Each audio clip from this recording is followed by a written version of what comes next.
শুভ দুপুর বন্ধুরা। তো আজকে হচ্ছে শুক্রবার। চলো দেখিয়ে দিই আজকে কী কী রান্নাবান্না করেছি। তো দেখো, প্রথম পাতে করেছি এখানে চটপটা ফুলকপি। আর এই রেসিপিটা একজন দেখতে চেয়েছিল, তো আমি আজকে ভিডিওটা করে রেখেছি। তো খুব তাড়াতাড়ি আমি এটা দিয়ে দেবো। আর তারপরে দেখো কি করেছি, এখানে রয়েছে পেঁয়াজকলি আলু ভাজা। পেঁয়াজকলিতে এবার বাজারে শেষ হতেই চললো, আর কদিন খেয়ে নিই।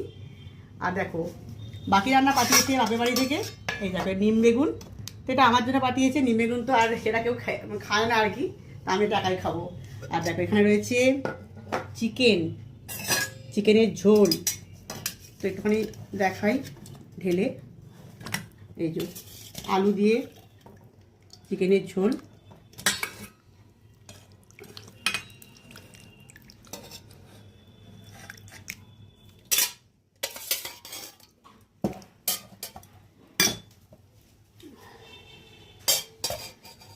তো এই হচ্ছে আজকে রান্না। তো চলো আজকের মতন টাটা।